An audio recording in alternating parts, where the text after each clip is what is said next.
Not every iconic album starts as a success. Some of the most beloved albums in pop history initially struggled commercially. In this video, we'll look at 8 classic albums that were commercial failures. Journals by Justin Bieber.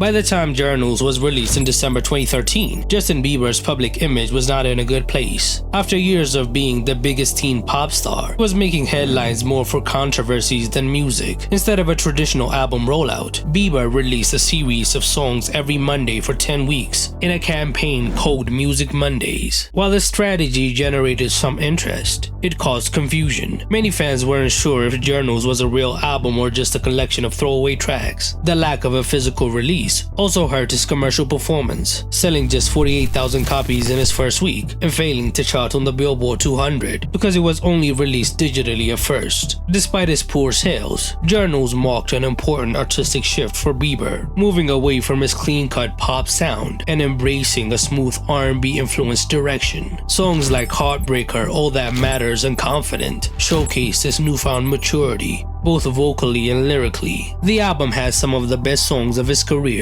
At the time, the shift was too drastic for some fans. However, in the years since, Journals has been recognized as one of Bieber's most underrated albums. What makes it a classic, despite its commercial failure, is how ahead of its time it was. In 2013, pop was dominated by EDM and radio-friendly anthems, but the album leaned into sensual R&B. While it initially flopped, it now has a cult following, being called a hidden gem in Bieber's discography.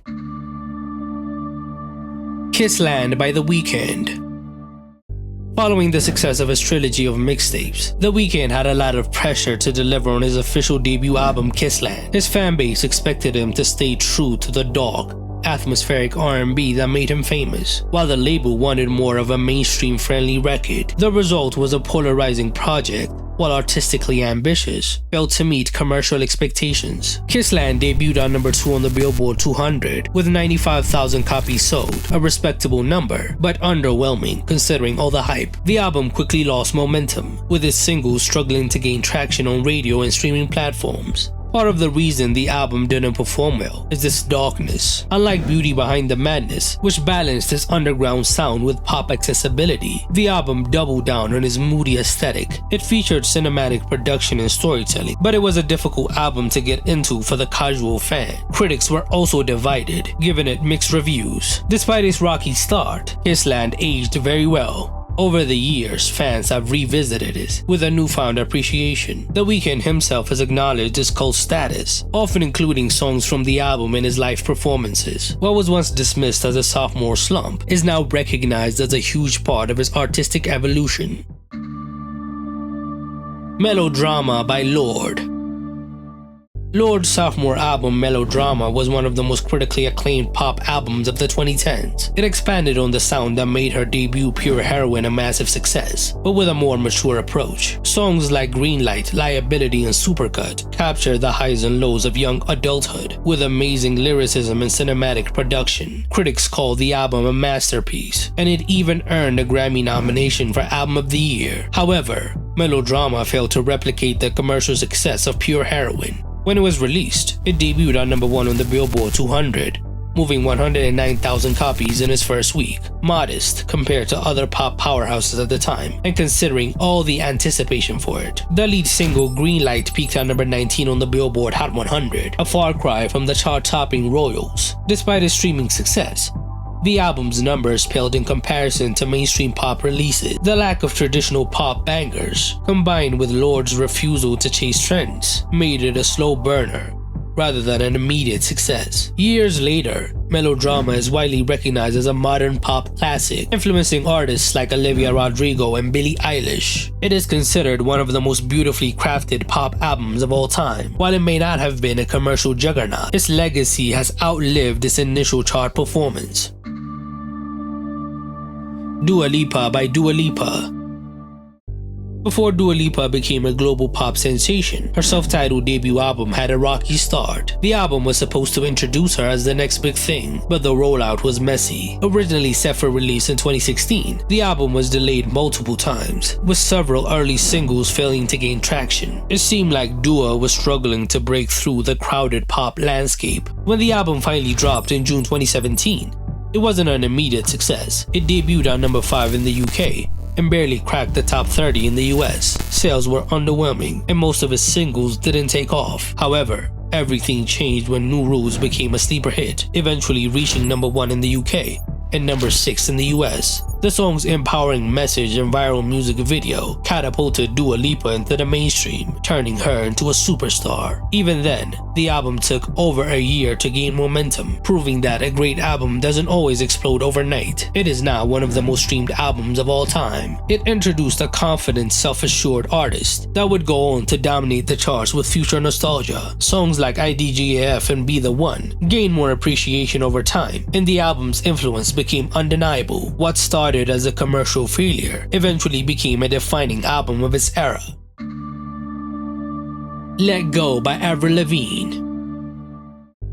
When Let Go debuted in 2002, Avril Lavigne was an unknown 17-year-old Canadian singer-songwriter, and the pop landscape was still dominated by bubblegum pop acts like Britney Spears and Christina Aguilera. While her label saw potential, the album didn't explode immediately. It sold a modest 62,000 copies in the US, which was very low at the time. The album didn't top the Billboard 200 until months after its release, struggling at first to compete with more established acts. However, as singles like Complicated and Skater Boy started gaining traction on MTV and radio, the album slowly but surely became one of the defining albums of the 2000s. Avril's angsty punk-inspired image and her unique blend of pop and alternative rock helped her stand out. By the end of 2002, Let Go had sold millions of copies worldwide, and it eventually became one of the best-selling albums of the decade, proving that commercial struggles in the early weeks don't always dictate an album's legacy.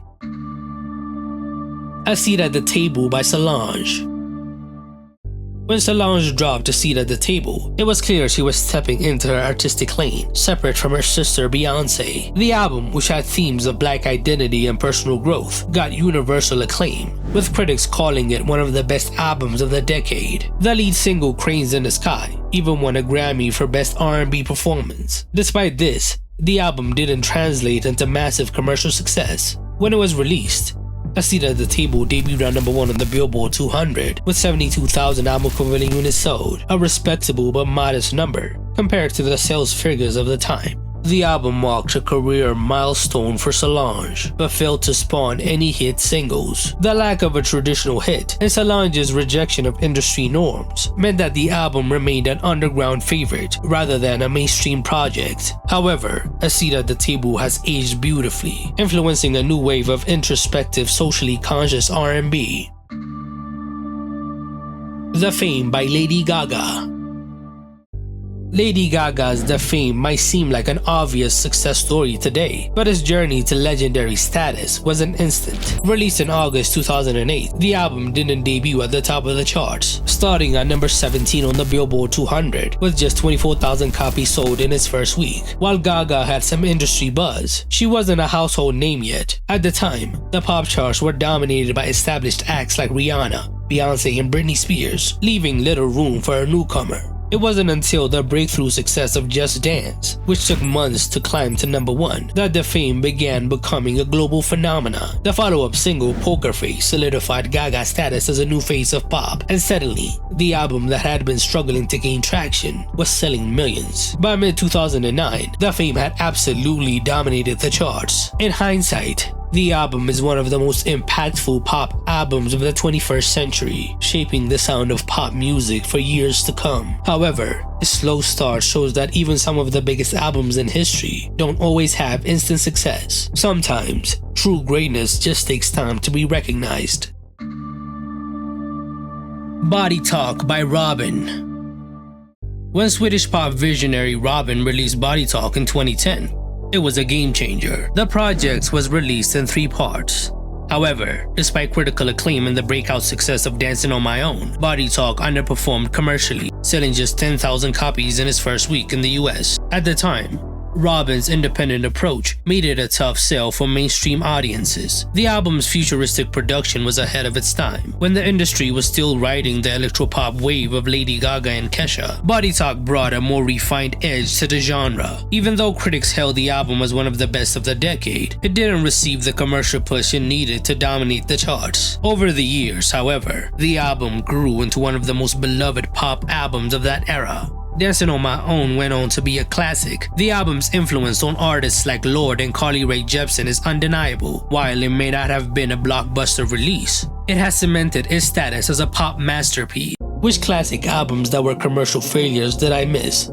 Tell me in the comments below.